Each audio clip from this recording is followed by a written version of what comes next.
Does God exist? Is religion a force for good or evil? Can religion and science go hand in hand? To find some answers, I've come to Oxford, home to the oldest university in the English-speaking world and the place where I studied as an undergraduate. One of the jewels in the city's crown is the Oxford Union, the debating chamber that's witnessed such legendary orators as Winston Churchill, Benazir Bhutto, and of course, Kermit the Frog. I've come back to the Union today to sit down with the world's most famous atheist, Professor Richard Dawkins, to put faith on trial and to ask, is religion evil?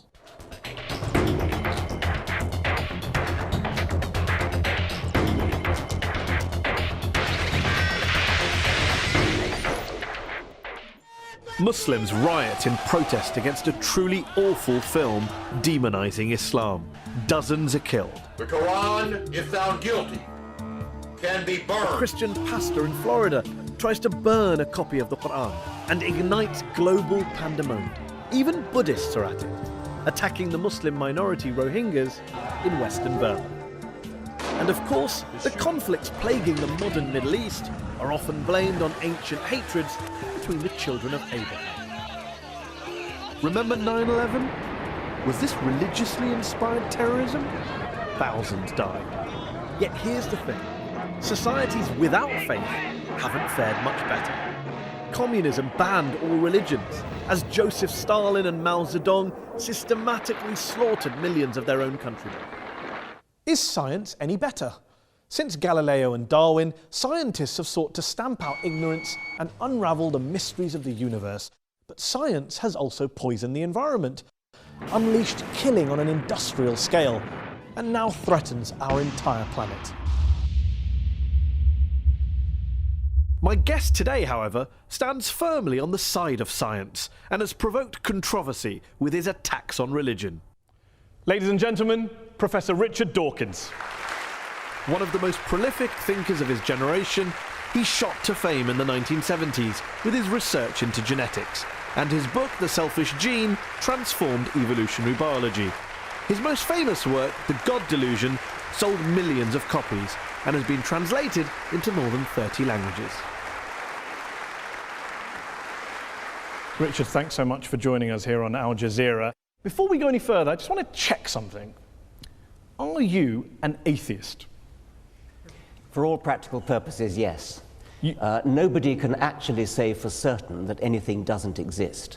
But I'm an atheist in the same way as I'm an a-leprechaunist and an a-fairyist and an a-pink unicornist. So you're not 100% sure God doesn't exist, but you're sure enough to make it practically... I'm as sure as you are sure that fairies and leprechauns don't exist. And do you see an equivalence between the idea of God and the idea of a fairy and a leprechaun? The evidence for both is equally poor.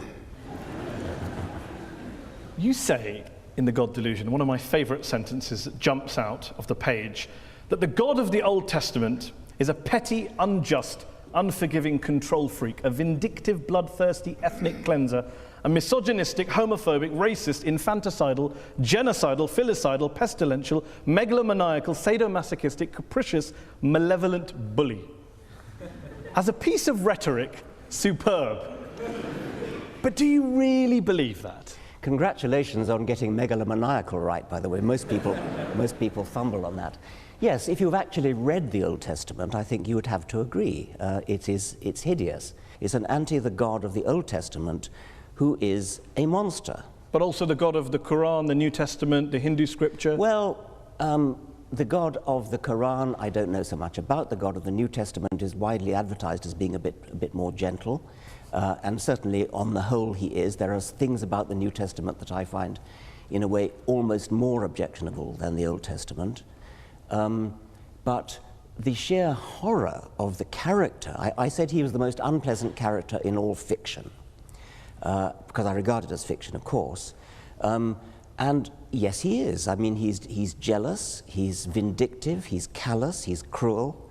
And yet this is a God that is worshipped by, loved by, adored by, well, followed by millions, billions of people. I hope not. I hope that the God that is adored by millions of people is a grown-up kind of God who is no longer... I hope that most people who... The kind of people I would like to know who worship and admire him regard those stories as not literally true.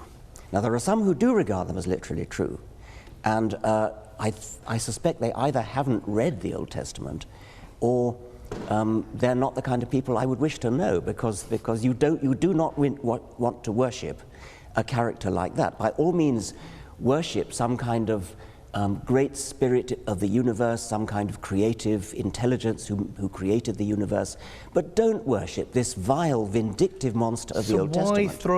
Why throw around these sweeping statements about religion? Not the God of the Old Testament, but religion itself being evil. I mean, do you believe religion is evil? No. But you say plenty of times in this book that religion is evil. You said in a speech famously that I think a case can be made that faith is one of the world's great evils, comparable to the smallpox virus, but harder to eradicate. I do think that, yes. Because what I'm talking about there is faith, where faith means belief in something without evidence. Because if you believe something without evidence, then that justifies anything. You're no longer vulnerable to somebody coming back at you and saying, hang on a minute, let me argue the case. If you believe it without evidence, which is what faith is, then you don't argue the case. You say, no, I'm not arguing that case. This is my faith. It's mine. It's private. I don't dissent from it. I don't retreat from it. You're just going to have to accept it. Now, that is evil. And yet you spend so much of your time debating people of faith. So clearly people of faith are interested in having discussions. They're not just all blind believers, insisting on their way of... Well, nobody said anything about all of them. I mean, the vast majority of religious people are perfectly good, nice people, as you are. There's no suggestion I've ever made that all religious people are evil. Of course not. There is a logical progression that goes from believing in faith, having faith that your God tells you to do something, and doing terrible deeds, like suicide bombing, like flying planes into skyscrapers. The vast majority of people of faith don't do such terrible things. But those people who do terrible things do it believing that they are righteous and good, and they think that they're doing the will of their God. So they're not evil people, they're actually good people by their own lights. They believe they're doing good things, and that's why religion is evil, because it can make you do evil things believing that they are good. Do you really believe that people who go out and carry out suicide bombings, it is faith? Religion is to blame, not geopolitics, not the world, not their lives, not what's going on around us. It's religion, plain and simple. Not always, it's not in the case of the Tamil Tigers, for example, but I think in a great majority of cases it is, and I think it certainly makes it a hell of a lot easier. The evidence is plain that in many Islamic suicide bombers, you talk to them, those who fail, you talk to them afterwards, they've got paradise on the brain. They're desperate to go to a martyr's heaven.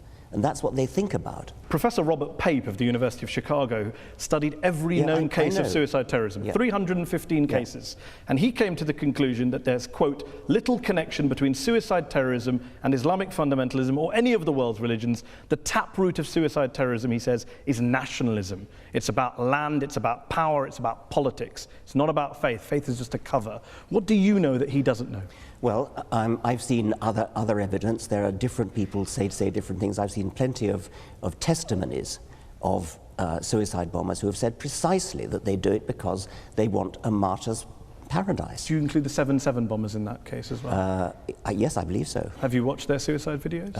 I'm not sure that I have, no. They talk about Afghanistan, they talk about Iraq, they talk about crusades, they talk about war between the West and the Muslim world, they talk about invading armies. I mean, there's a lot of real world stuff in there. I'm not saying, of course not, that faith doesn't play a role, but I'm just interested in this idea that you think faith is the issue. You said in a very famous column you wrote 4 days after 9/11 that this came from religion.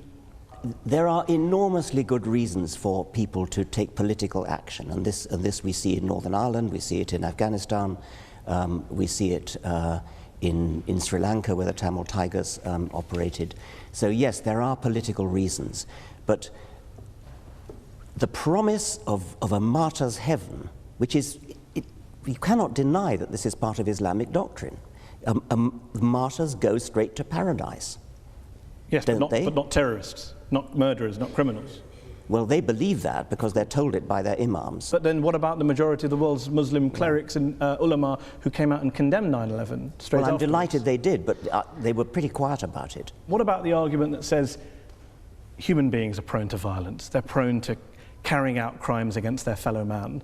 You can blame religion, you can blame politics, you can blame economics, lots of factors, lots of excuses. What I don't get is, why do you only focus on religion? For fairness, why don't you also isolate the other factors? There are lots of other factors, and I'm quite happy to say that, yes. There are lots of, I mean, if you look at the wars of history, some of them have been about religion, plenty of them have not been about religion. I never said religion is the sole cause of wars and violence. You may not have said that, but you would accept that the new atheists, people like Sam Harris, the late Christopher Hitchens, have blamed a lot of history's wars on God and religion, and you make a similar suggestion in The God Delusion. Yeah, I would blame a lot of history's wars, but the most terrible wars in history, the two major wars of the 20th century, are nothing to do with religion. You accept that point? Yeah, of course. And the Cold War and Vietnam? Yes, I would, of course, yes. So when you have a situation where some of the world's worst crimes were carried out not by believers, how then does that square with your idea that it's religion that causes good people to do bad things, it's religion that's driving violence, your original statement against religion at the start of this? Dogmatic belief in something like religion or something like Marxism or something like Nazism, these are all, or indeed patriotism, I mean, my country right or wrong, these are all pernicious beliefs which can drive people to do terrible things. And in the Second World War, Hitlerism was driven by racism, by a sort of sub-Wagnerian pagan religion which Hitler revived. Stalin's atrocities were motivated by a dogmatic belief in Marxism. And atheism. Stalin happened to be an atheist, but he was never motivated The specifically. Soviet Union was not based on scientific rationalism, on the elimination of religion and God? Stalin persecuted the church. Stalin persecuted just about everybody. Are you saying that the Soviet Union, the leaders of the Soviet Union, were not driven by a hatred of religion and a belief that science and human progress and materialism was the way forward? They believed that materialism, science, human progress, those are kind of there was a Marxist slant on those words, and they were hideously misused. Mao Zedong, when he invaded Tibet, told the Dalai Lama that religion is poison. The subtext to the late Christopher Hitchens' book was religion poisons everything. Can you blame people of religion for saying, hold on, we've heard these ideas before, that religion poisons everything and it leads in one direction? It's an incidental fact that Mao Zedong and Stalin happened to be atheists. They Incidental, were not. it wasn't core to communism. I think it was not core to communism, no. So when Karl Marx was talking about religion being the opiate of the masses, that was just a throwaway line. Yeah, I mean, that was an out of context statement. I mean, what on earth do you think that's got to do with atheism? I don't know. Let me put a statement in context to you. Albania, one of the world's worst dictatorships, tyrannies that we've seen in the last 100 years. Article 37 of Albania's communist constitution declared, quote, "The state recognizes no religion and supports atheistic propaganda in order to implant a scientific, materialistic world outlook in people." What do you think you're saying? I mean, that's an appalling thing to say. Of course it is. Why is that an appalling thing to say? What do you disagree with in that statement? Why would I want to support atheistic propaganda? I support science and truth. But you don't support spreading atheism. I support spreading science and truth. If that happens to be atheism, I support it. I'm not going to start bullying people into being atheist. I'm not going to start trying to compel people to be atheists. That was what the Albanians were doing. It's nothing to do with what I want to do. Of course, but you'd like to persuade them not to be believers and become atheists. I'd like to raise consciousness in a gentle, civilized way, using argument, rational argument, from evidence. In your book, you cite lots of evidence for the bad things religion's done. What I wonder is, if you were being fair, wouldn't you have also included some of the good things that religion's done? My passion is for scientific truth. I don't much care about what's good and evil, actually. I care about what's true.